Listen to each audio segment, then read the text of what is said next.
My name is Guido Vitone. I'm an Argentinian living in Patagonia. I'm a mountain guide, consultant, non-academic researcher.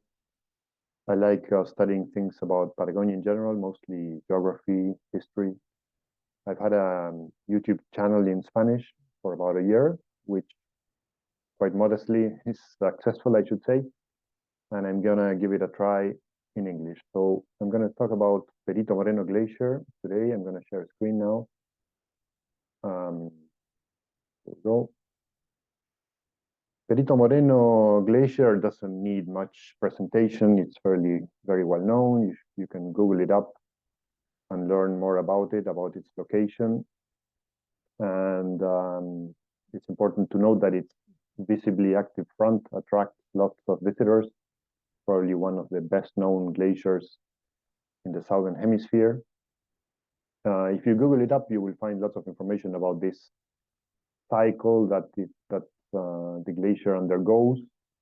By this, I mean that it occasionally closes off a section of the lake by creating an ice dam due to the advance of the glacier.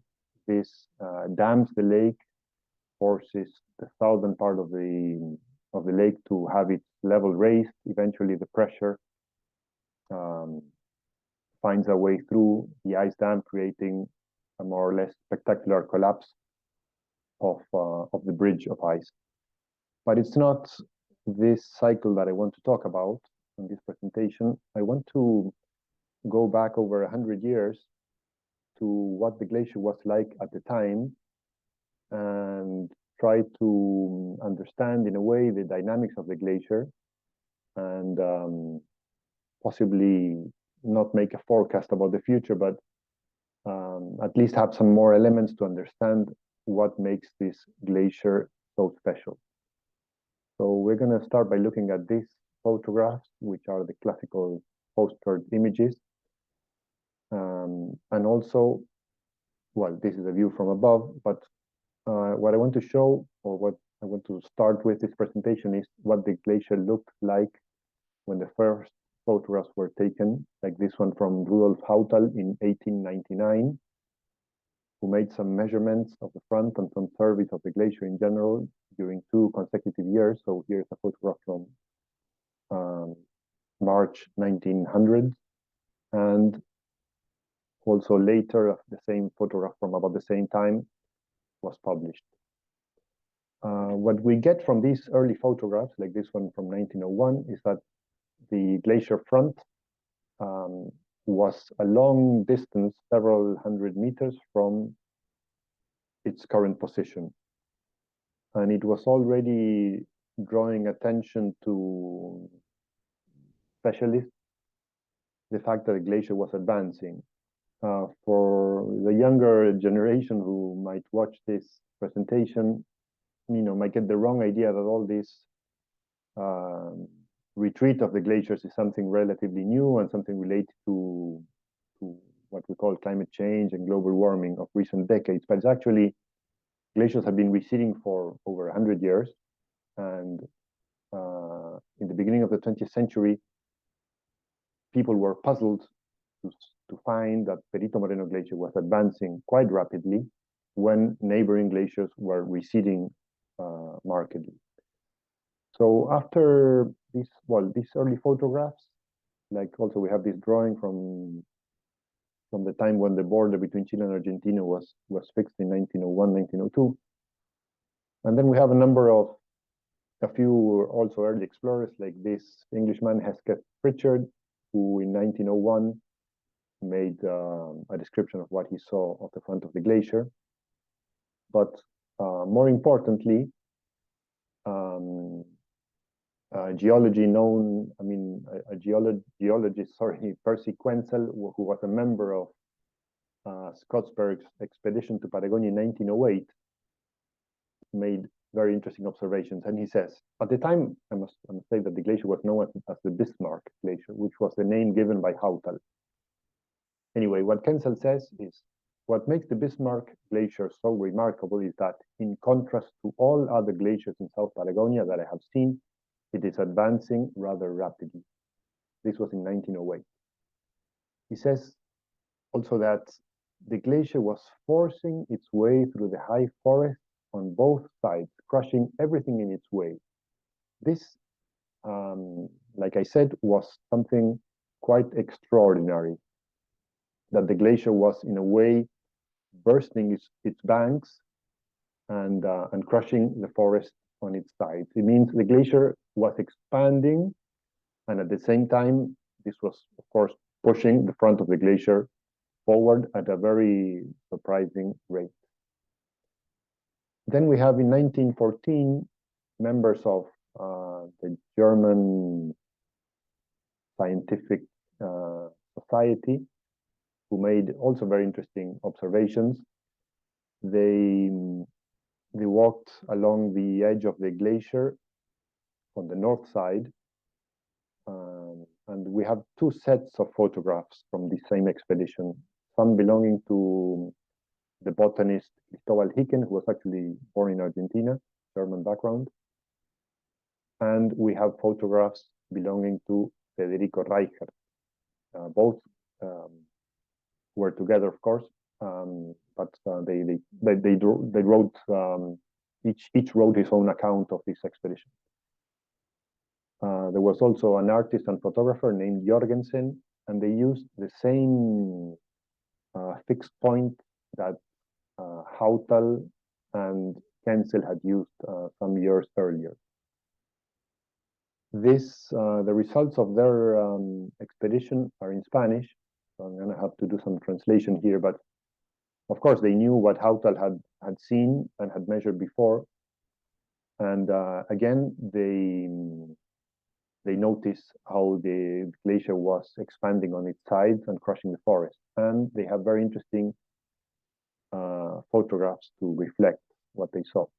They actually say that the glacier was destroying the forest, and their pictures eloquently show how the glacier was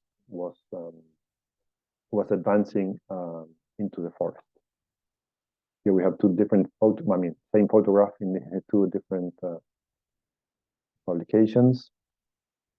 In its advance, or in that expansion, the glacier was also flooding the forest because there was a lot of meltwater, was flooding and killing the forest, and also there were torrents rushing through the forest down to the lake. Well, here again, same kind of description, how the forest, the trees were torn and destroyed. And we have other images like this one saying that the ice was invading the forest. Now we go to a recent photograph, from just less than 10 years ago, and we can see that that is not the case. I mean, what was witnessed about 100 years ago is definitely not the case in the present. However, this seems to be, or could be seen as contradictory, since the front of the glacier has advanced a lot, or at least has advanced from a position in the early 20th century and seems to be stable at the time during the last decade. If we look at the front, but if we look at the sides, we can definitely ascertain that the glacier has receded from its contact with the forest.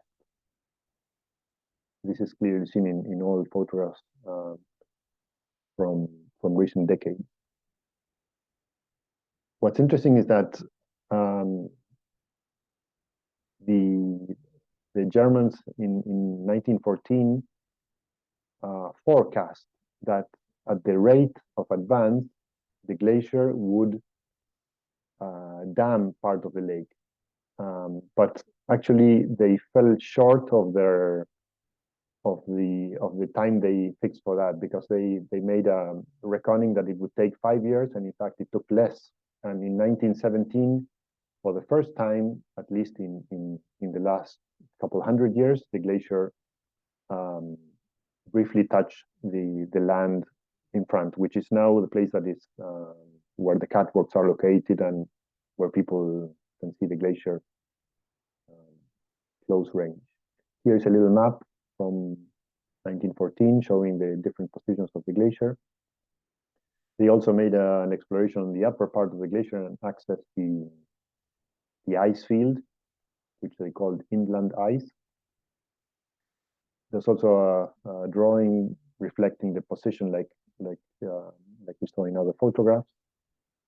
And I must say, well, of course, as a disclaimer, that I'm not a glaciologist. I've had some experience with field work, and I have a keen interest in reading all material. So I'm, in a way, indebted to Claudia Marcela Garrido for her work in this paper, which is very interesting. Includes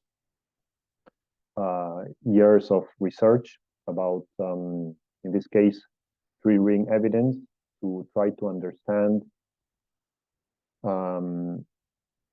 early positions of the glacier based on the age of the trees that were later flooded when the ice dam was created. I want to close the presentation with this idea that the dynamics of the glacier are very complex, because it appears, well, it doesn't, it has like two fronts. It could be said to have two fronts, and what could be seen as a third front, which is the place where the ice touches land and creates the dam.